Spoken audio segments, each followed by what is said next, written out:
The leather-bound diary felt wrong in my hands, like holding someone else's secrets without permission. But Grandma Hazel had left it for me, tucked away in that old cedar chest she always kept locked. The key had arrived in yesterday's mail, 3 months after her funeral, with a note that simply read, "When you're ready, Audrey." I traced my fingers over the worn cover, sitting cross-legged on my bedroom floor. The house was quiet except for the muffled voices downstairs, Mom and Mark having another one of their private discussions that always seem to be about money these days. "We can't keep pretending everything's fine," Mom's voice carried through the heating vent. "The bills are piling up, Anne." "Linda, trust me," Mark cut in, his tone smooth as always. "Once we sort out Hazel's estate." "That money is for Audrey's college fund," Mom snapped. "We can't touch it. We're family. Family shares responsibilities." I clicked open the diary's brass clasp, my stomach churning. The pages were filled with Grandma's elegant handwriting, each entry dated meticulously. My eyes caught on a passage from 2 years ago. "Mark isn't what he seems. I've seen how he watches Audrey's trust fund grow, like a wolf eyeing prey. Linda's too blinded by his charm to see it, but I won't let him touch my granddaughter's future. Some people wear masks so convincing, they fool even themselves." My hand started shaking. I flipped through more pages, finding scattered warnings like breadcrumbs leading to something darker. "Emily's becoming his perfect little puppet," another entry read. "Poor girl doesn't realize she's just another pawn in his game." But Audrey. She has her father's spine of steel, even if she doesn't know it yet. A knock at my door made me jump. "Audrey?" Emily's voice, sweet as saccharine. "Dinner's ready." "Coming," I called back, quickly sliding the diary under my mattress. Downstairs, the tension hung thick as fog. Mark sat at the head of the table, carving the roast with precise movements. Emily perched beside him, her perfect posture matching his. Mom kept glancing between her plate and Mark, her shoulders tight. "So, Audrey," Mark said, passing me the potatoes. "Have you given any more thought to what we discussed? About pooling the family resources?" I stabbed a potato harder than necessary. "You mean about using my college fund to bail out your investment mistakes?" "Audrey." Mom's fork clattered against her plate. "It's okay, Linda," Mark smiled, but it didn't reach his eyes. "Audrey's just concerned about her future. But we're all family here. We help each other, right, Emily?" Emily nodded, her rehearsed smile perfectly aligned with his. "Family first, always." I thought about Grandma's words in the diary. About masks and wolves and puppets. "Actually," I said, meeting Mark's gaze, "I've been thinking about what family really means." The air shifted. Mark's smile tightened just slightly. Mom looked like she wanted to disappear into her wine glass. Emily's fork paused halfway to her mouth. "And what conclusion have you reached?" Mark asked, his voice carrying that dangerous undertone I'd learned to recognize.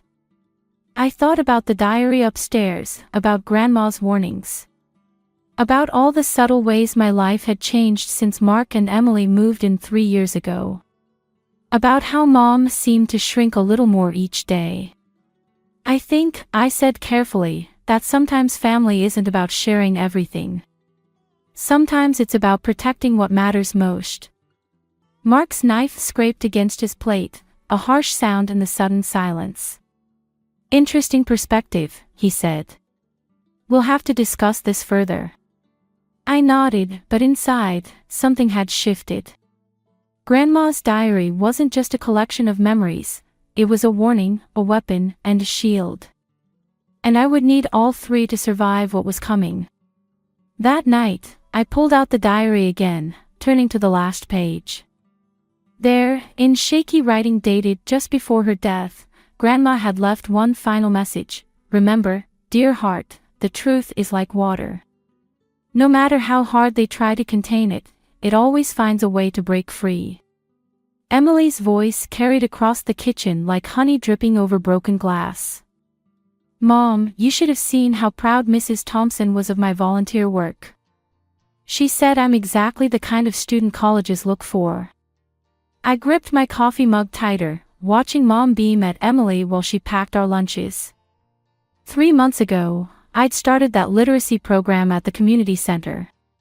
Now Emily was running it, somehow making it seem like her idea all along. That's wonderful, sweetie, Mom said, adding an extra cookie to Emily's lunch bag. Audrey, why don't you get involved too? Emily could show you the ropes. The coffee burned bitter in my throat. I'm busy with my own projects. Like what? Emily's innocent tone could fool anyone who hadn't lived with her for 3 years. Reading old books in your room all day. Grandma's diary felt heavy in my backpack. I'd been carrying it everywhere since finding it, afraid of leaving it where others might discover it. Speaking of college applications, Mark strode in, already dressed for work in his expensive suit. Linda, we need to discuss some financial planning. The market's been unpredictable lately. Mom's shoulders tensed. Not now, Mark. Actually, I cut in, I'd like to hear about these financial plans. Mark's smile didn't waver, but something flickered in his eyes.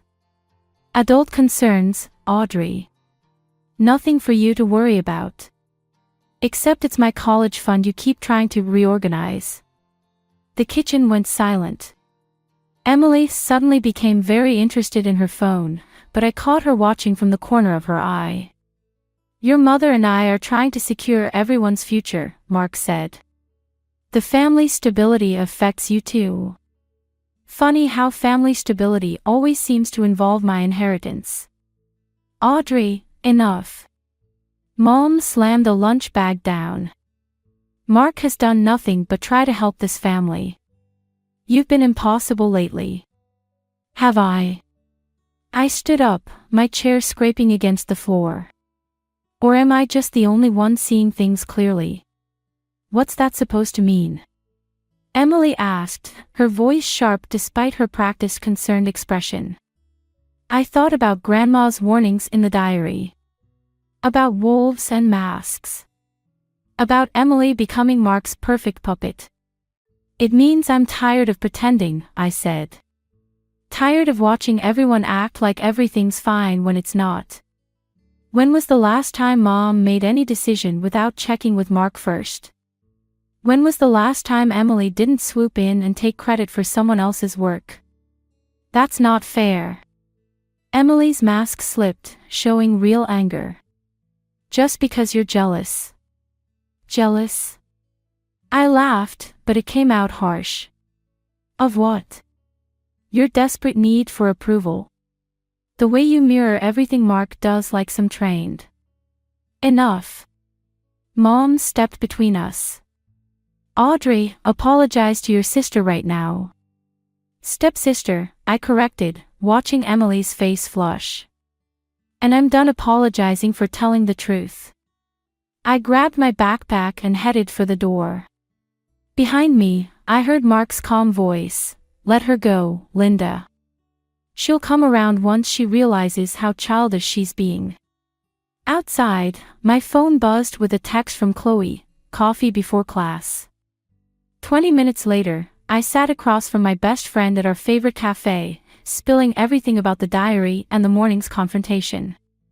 They're gaslighting you, Chloe said, stirring her latte. Classic manipulation tactics.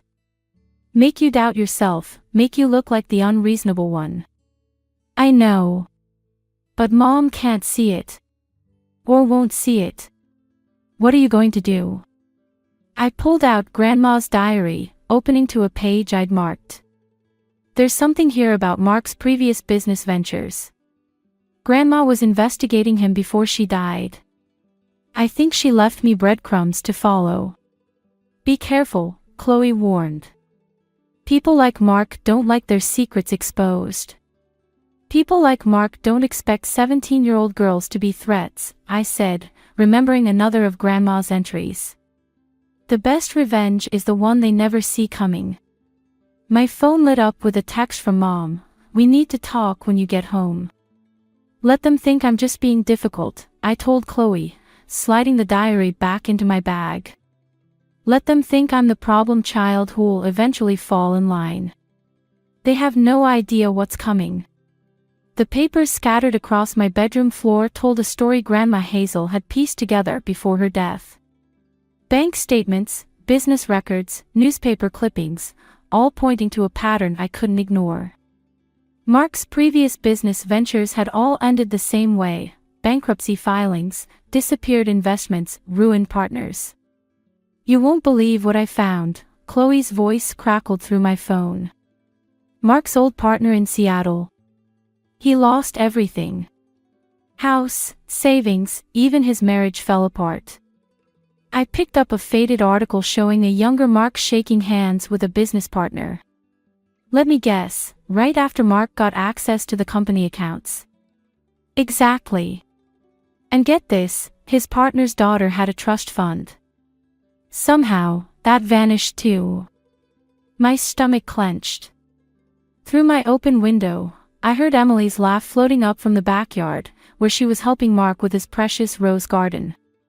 Always the perfect daughter, always in the right place at the right time. I need to check something, I told Chloe, ending the call. The family computer sat in Mark's home office. I wasn't supposed to be in here, but he and Emily were still outside, and Mom was at work. The password was easy, Emily's birthday, because Mark's ego wouldn't let him imagine anyone outsmarting him. Bank statements filled the screen. My college fund had been steady for years, built from Dad's life insurance and Grandma's careful investments. But recent transactions showed small withdrawals, carefully timed and disguised as administrative fees. Looking for something, I spun around. Emily stood in the doorway, garden shears still in hand. Funny, I said, I was about to ask you the same thing. Dad won't like you snooping. Your dad won't like a lot of things I'm about to do. Emily stepped into the office, closing the door behind her. For once, her perfect pose slipped. You don't understand. He's trying to protect us. Protect us. By stealing my college fund. It's not stealing if it's family. She sounded like she was reciting a line she'd heard 1,000 times. We need that money. Dad's investments failed. Like all his others. I turned the screen toward her. Like what happened in Seattle. Emily's face went pale. How did you? Grandma knew. She left me everything I needed to expose him. You can't. Real fear crept into her voice. He'll lose everything. We'll lose everything. You mean you'll lose your perfect little life? Your chance to be Daddy's favorite? You think I want this? Emily's mask cracked completely. You think I enjoy playing this role? He'll destroy us if we don't play along. Ask my real mom how that worked out for her. That stopped me cold. What? Why do you think I try so hard to be perfect? Her hands trembled around the garden shears. I watched him systematically destroy my mother when she tried to stand up to him. Now she can barely hold down a job, and everyone thinks she's crazy. The office door opened. Mark stood there, his garden smile still in place. Girls? Everything okay in here? Emily's mask snapped back on instantly. Just showing Audrey those college brochures, Dad. How thoughtful. His eyes locked onto the computer screen. Though it seems Audrey's found something else to research. Just doing some financial planning, I said, matching his tone. Lots to consider about my future. Indeed. He stepped aside, gesturing toward the door. Emily, your mother needs help with dinner. Audrey, a word. Emily shot me a look I couldn't quite read before slipping out. Mark closed the door. "You're so much like your grandmother," he said, his voice soft. "She never could leave well enough alone either. Is that why she died so suddenly?" His smile didn't waver. "Careful, Audrey. Some accusations can't be taken back. Some actions can't either." He leaned against his desk, studying me. "You have two choices. Work with this family, or work against it. But remember, you're 17. No one will believe you over a respected businessman. Ask Emily's mother how that works out." I stood up, my heart pounding but my voice steady. "You're right about one thing. I am like my grandmother. And she left me more than just her diary." For the first time, I saw uncertainty flicker across Mark's face. I walked out, but his words followed me, along with Emily's warning. I had the evidence, but using it would destroy more than just Mark. The question was, how many casualties was I willing to risk in my pursuit of justice? The cemetery was empty except for the groundskeeper in the distance, methodically trimming around headstones. I knelt before Grandma Hazel's grave, placing fresh lavender, her favorite, against the cold marble. "I found Emily's mom," I said quietly, as if Grandma could hear. "She's working at a diner in Portland." Mark didn't just take her money, he took her credibility, her confidence, everything. My phone buzzed. Another message from Mom: "Please come home. We can work this out." I switched it off, pulling out the diary instead.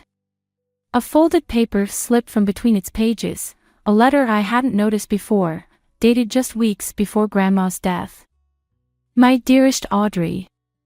If you're reading this, you've discovered what Mark really is. But be careful, revenge isn't a straight line.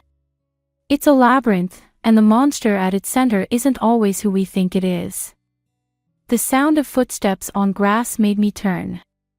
Chloe approached, carrying 2 coffee cups. "Thought I'd find you here," she said, handing me one. Emily called. I stiffened. What did she want? "To warn you. Mark's meeting with the bank tomorrow about your trust fund. He's got papers with your mom's signature." The coffee turned bitter in my mouth. "That's impossible." "She wouldn't." "She did." Emily's voice came from behind us. She stood there, looking smaller somehow without her usual perfect posture. "I saw her sign them last night. He convinced her it was the only way to keep the family together." "There is no family," I said. "Just Mark's latest victims." Emily sat on the grass beside me, not caring about her expensive jeans. "I talked to my mom yesterday. First time in 3 years. That made me look at her." "What?" "After what you said, I needed to know the truth. God, Audrey, the things he did to her. The ways he twisted everything until she doubted her own sanity." Emily's hands shook. "She told me about the others too. Not just business partners, families. He destroys entire families." "Why are you telling me this now?" "Because he's not just after your college fund anymore. The bank's investigating some irregularities. He needs a bigger cover story." Emily met my eyes. "He's going to say Grandma Hazel was senile at the end. That she made irrational financial decisions. He's already got doctor's statements ready." The world tilted sideways. "He's going to destroy her reputation. Unless you sign over everything willingly." Emily pulled out a folder. "These are the real documents he doesn't want found. Bank transfers, forged signatures, everything. I took them from his safe when he was showering." Chloe whistled softly. "That's enough to put him away for years." "Or enough to get someone killed," I said, remembering Grandma's letter. The monster at the center of the labyrinth. He's got Mom completely convinced, Emily continued. She'll testify about Hazel's mental state if he asks. She doesn't even realize what she's doing anymore. I traced Grandma's name on the headstone. What about you? These documents implicate you too. I know. Emily's voice cracked. But maybe that's my punishment for playing along for so long. For helping him hurt people like my mom. The groundskeeper was getting closer, his trimmer buzzing methodically. Each headstone he passed was like another second ticking down. We need to be smart about this, I said. Grandma wrote that revenge isn't a straight line. Maybe she meant we need to think like Mark, see all the angles, anticipate the traps. Whatever you decide, Emily said, standing up, do it fast. The bank meeting's at 9 tomorrow morning. She walked away, leaving the folder beside me. Chloe picked it up, flipping through the papers. Holy shit, she breathed. This is everything we need. But I was reading Grandma's letter again. The monster at its center isn't always who we think it is. No, I said. It's not everything. We're still missing something. I stood up, brushing grass from my knees. And we've got until 9 tomorrow morning to figure out what it is. The groundskeeper reached the next row of graves, his trimmer cutting through overgrown grass with mechanical precision. Like Mark, methodically clearing away anything that didn't fit his perfect picture. But sometimes, I thought, what survives in those wild, overlooked spaces is exactly what you need to bring the whole system down. 8 hours before the bank meeting, I stood in my bedroom, staring at the walls covered with photos and memories. Mom appeared in the doorway, her face drawn with exhaustion. The papers are ready, she said. Mark just needs your signature. I kept packing my backpack with essentials, clothes, documents, Grandma's diary. Did you even read what you signed? Of course I did. She stepped inside, touching a photo of us at the beach, years ago. This is about protecting our family. No, it's about protecting Mark. I yanked the photo down. Did you know about Emily's mom? About what he did to her? Mom's hand froze midair. That woman was unstable. Because he made her that way. I turned to face her. Just like he's doing to you. That's different. Mark loves me. He loves us. He loves what we can give him. I pulled out Emily's folder. Look at these. Really look. She pushed the folder away. I don't need to see more of your accusations. Either sign the papers, or what? You'll throw me out. Choose him over your own daughter. The silence stretched between us like a chasm. Downstairs, I heard Mark's voice, followed by Emily's quieter response. You don't understand, Mom whispered. The things he's done for us. The things he's done to us, I corrected.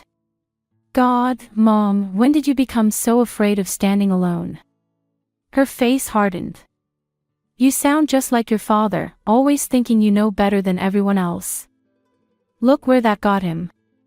The words hit like a slap. Dad had died trying to expose corruption at his company. The official report said car accident, but Grandma never believed it. Mark's waiting downstairs, Mom said. This ends tonight, one way or another. I shouldered my backpack.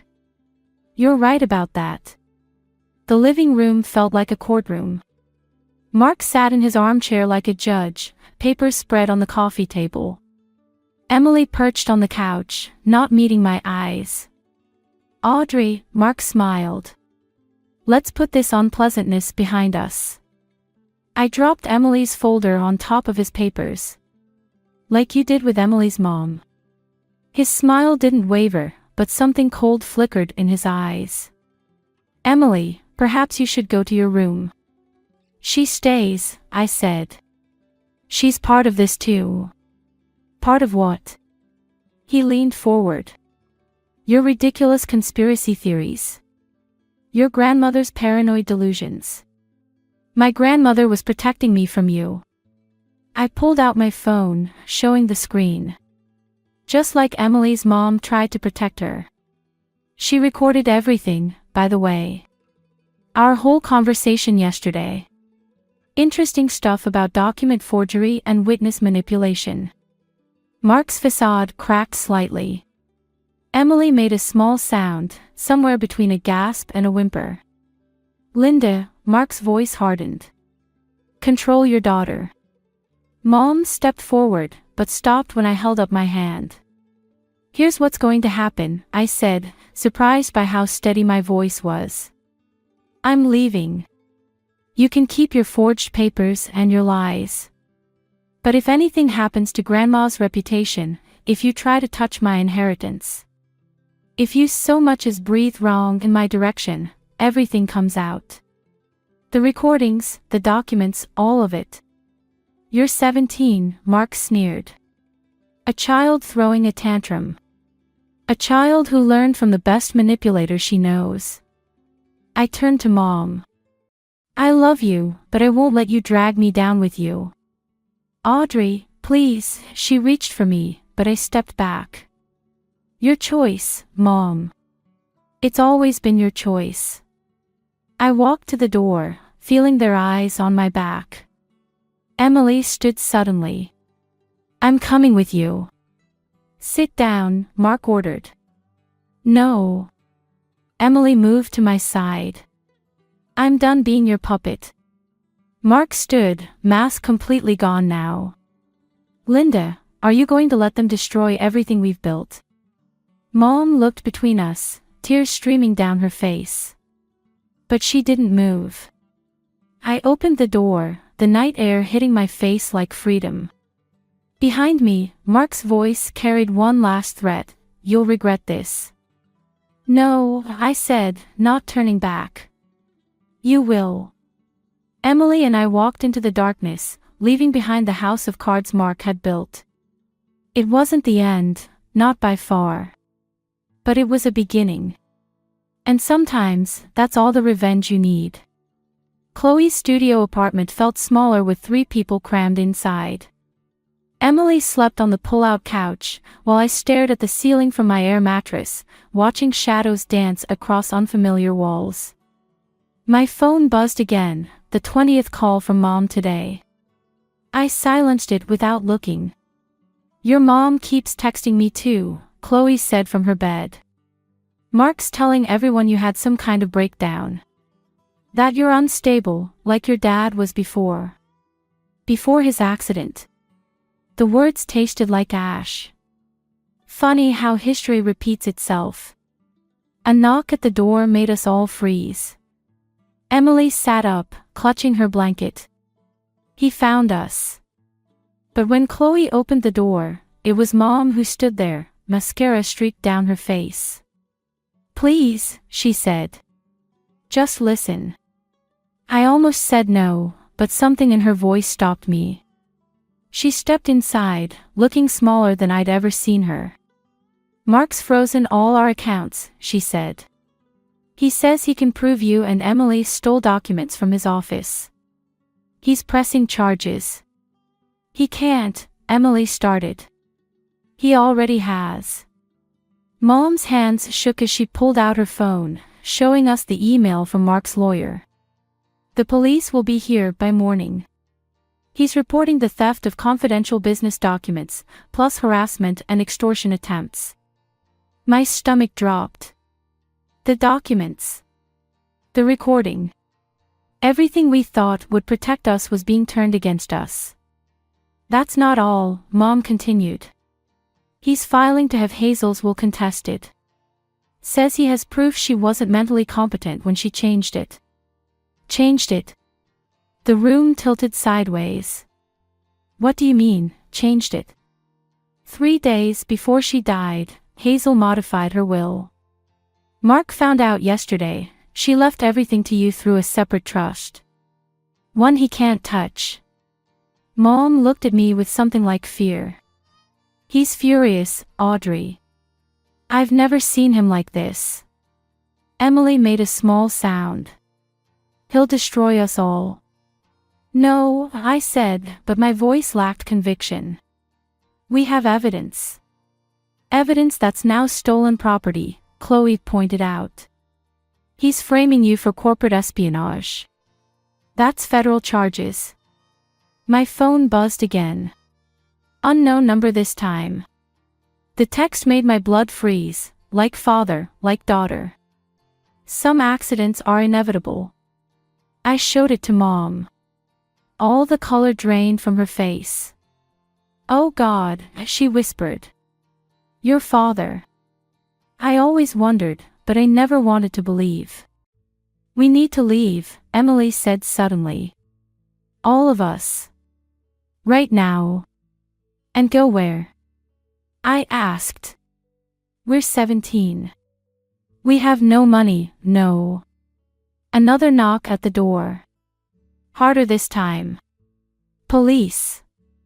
Open up. Emily grabbed her bag. Chloe pointed to the fire escape. Mom stood paralyzed. Mom, I grabbed her arm. Come with us. She pulled away. I can't. He'll find us. He always finds. The door shuddered under another knock. Last chance. Open up. Mom pushed me toward the window. Go. I'll stall them. Mom. Please, she said. Let me protect you this one time. I heard the door starting to give way as Chloe helped Emily onto the fire escape.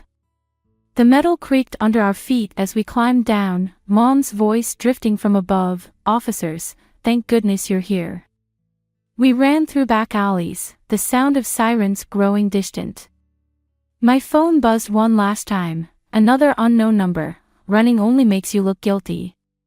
Ask your father how that worked out. 3 teenage girls with no money, no plan, and a powerful man determined to destroy us. Everything we tried to use against Mark had become a weapon in his hands. Even Grandma's final gift, the changed will, had only made things worse. What do we do now? Emily asked, her voice small in the darkness. I touched Grandma's diary in my pocket, thinking about her words. The monster at its center isn't always who we think it is. We'd been playing Mark's game all along, trying to beat him at manipulation and threats. Maybe that was our mistake. We stop running, I said. We stop hiding. And we do the one thing Mark never expects his victims to do. What's that? We fight in the open. Where everyone can see. But as police sirens wailed in the distance, I wondered if we'd live long enough to see morning. The local news station's lobby felt too bright, too exposed. I clutched Grandma's diary while Emily paced beside me, both of us watching the entrance for any sign of Mark. He'll try to stop us, Emily said. That's what we're counting on. The morning news was already playing on the lobby TV. Mark's face filled the screen, his practiced concerned father expression perfect as he spoke about his troubled stepdaughter. Her mental health issues, her dangerous delusions. The elevator dinged. Mom stepped out, looking like she hadn't slept in days. He knows you're here, she said. He's on his way. Good. I handed her the diary. Everything's marked. Dad's accident, Emily's mom, all of it. The real documents are already uploaded to 3 different cloud servers. The lobby doors burst open. Mark strode in, flanked by 2 lawyers. His smile didn't quite mask the rage in his eyes. Audrey, Emily, thank God. He moved toward us, arms open. We've been so worried. Save it, I said. The reporter's waiting upstairs. She's very interested in hearing about your investment strategies. His smile tightened. You really want to do this? Destroy your mother's marriage. Emily's future. All because of some teenage rebellion. No, Emily stepped forward. Because of what you did to my mother. To Audrey's father. To everyone who ever trusted you. Linda, Mark turned to Mom. Control your daughters. They're not property to control, Mom said quietly.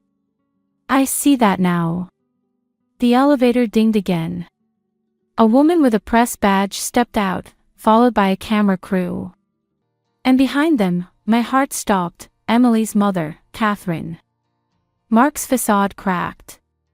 Catherine. You. Hello, Mark. Her voice shook slightly, but she stood straight.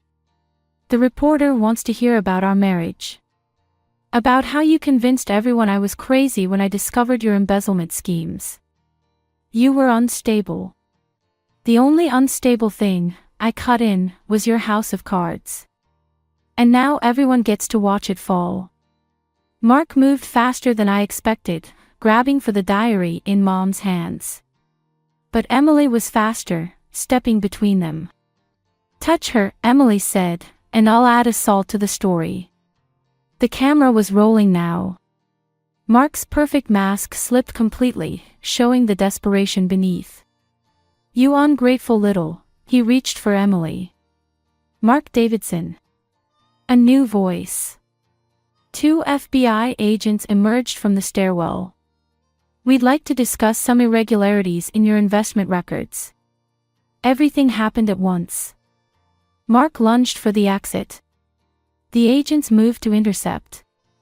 Mom opened the diary to the marked pages, hands steady as she read aloud the details of years of manipulation and fraud.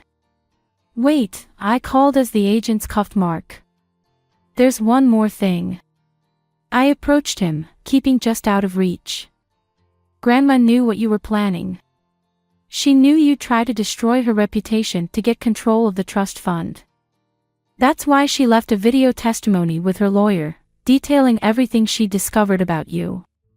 Including what really happened to my father. The color drained from his face. For the first time, I saw a real fear in his eyes. You're just like your father, he spat. Always thinking you're smarter than everyone else. No, I said. I'm like my grandmother. I learned to play the long game. As the agents led him away, Emily collapsed into her mother's arms. Mom stood frozen, watching her marriage dissolve in front of rolling cameras. Was there really a video? Chloe whispered. No, I said quietly.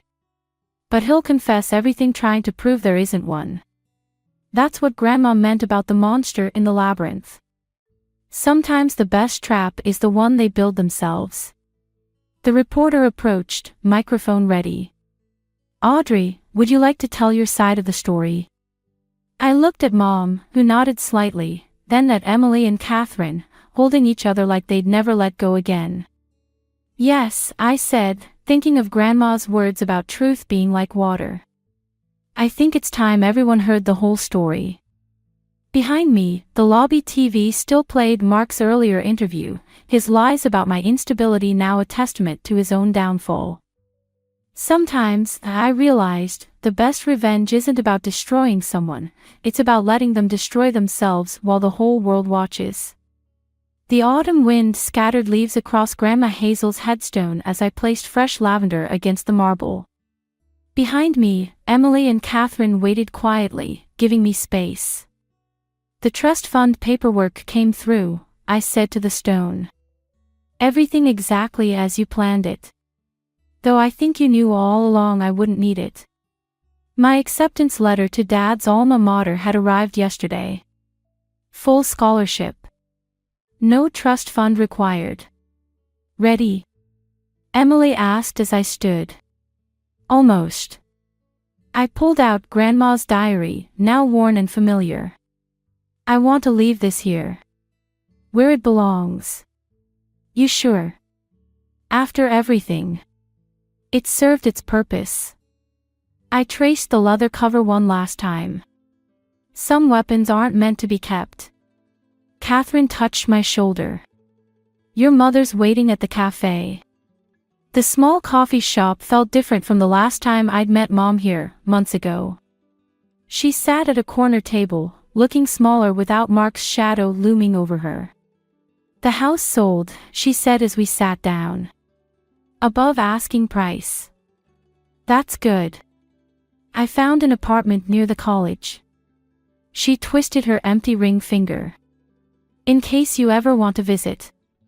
Emily squeezed my hand under the table. We'd both learned that healing doesn't follow a straight line. "Maybe during winter break," I said. "If you're ready." Mom nodded, understanding all I wasn't saying. "I've been seeing a therapist. Learning to recognize the patterns. How I let myself become exactly what Mark needed me to be. Like father, like daughter," I quoted his threatening text from that night. Except he was wrong. Dad died trying to expose the truth. I lived to finish what he started. "Mark's sentencing is next week," Catherine said quietly. "They want us all to testify." "No." I surprised myself with how firm my voice was. "Let his own actions testify. We don't owe him any more of our words." The cafe door chimed. Chloe walked in, carrying a newspaper. She dropped it on our table without a word. Mark's face stared up from the business section. Not his mugshot, an old photo from his glory days. The headline read, "Davidson Financial Empire Crumbles, Former Partners Come Forward." "They're calling it a house of cards," Chloe said. "Built on stolen trust funds and broken families." "Poetic," Emily muttered. I pushed the paper away. Let someone else tell his story. I'm done carrying it. Mom reached across the table, her hand stopping just short of mine. "Your grandmother would be proud." She was proud all along. I met her eyes. That's why she left the breadcrumbs for me to follow. Not because she wanted revenge, but because she knew I'd choose truth over comfort. Catherine gathered her purse. "Emily's art class starts soon." "The one at the community center?" Mom asked. Emily nodded. "I'm teaching it now. Turns out I like creating things more than destroying them." We stood to leave, but Mom caught my arm. "Audrey, that night, when you said I had a choice, you were right. I'm sorry it took me so long to make it." I hugged her, briefly but real. Some choices take time to grow into. Outside, the autumn wind had picked up, carrying the scent of wood smoke and change. Emily and Catherine headed for their car, while Chloe waited to drive me to my afternoon classes. "You never told them about the last entry," Chloe said as we walked. "The one Hazel wrote about Mark investigating your dad's accident. Some truths don't need to be spoken to be understood." I watched a leaf spiral past. Besides, Mark's confession during his plea deal said enough. "And the revenge you wanted?" I thought about Grandma's words about labyrinths and monsters. About how sometimes the best revenge isn't about destroying someone, but about building something stronger from the ruins they leave behind. "I got something better," I said. "I got free." The wind caught my hair, carrying away the last traces of the girl who'd once believed family meant accepting chains. Somewhere, I thought I could hear Grandma Hazel laughing, pleased that her final lesson had been learned. True strength isn't in the revenge you take, but in the life you choose to build afterward.